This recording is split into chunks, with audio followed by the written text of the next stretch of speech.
आज मैं आपको बताती हूँ कि इमरान अशरफ की फ़ैन ने ऐसा क्या अनोखा काम किया कि इमरान अशरफ खुद भी हो गए हैरान। देखते रहिए वीडियो को आखिर तक।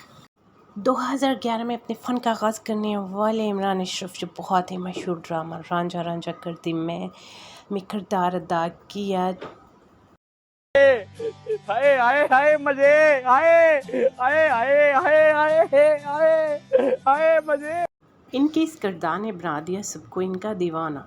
इसके बाद इन्होंने रक्स बिस्मिल में मूसा का किरदार अदा किया और इनको फ़ैन की तरफ से बहुत इज़्ज़त मिली। यहाँ तक कि इकरारुल हसन ने इनको फ़न का शहंशाह करार दिया।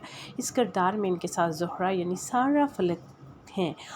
मेरी वीडियो को देखते रहें आखिर तक। मैं आपको बताती हूँ कि इनके एक फ़ैन ने क्या ऐसा किया है कि इमरान अशरफ भी इस फ़ैन के बारे में क्या कहा, बताती हूँ इस वीडियो में।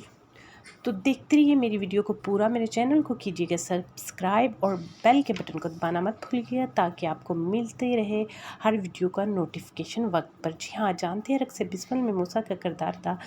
देखकर एक फ़ैन ने तो बना लिया टैटू, वो भी अपने मुंह पे। इमरान अशरफ के ये दीवानगी में एक फ़ैन ने अपने मुंह पे उनका जो टैटू बनाया, जिसको देखकर इमरान अशरफ बहुत ज़्यादा हुए खुश और उन्होंने उस लड़की के बारे में क्या कहा अपने इंस्टाग्राम पे उन्होंने उसकी तस्वीर शेयर करते हुए और साथ में कहा कि ये अगले दर्जे की मोहब्बत है उनकी फ़ैन की तरफ से।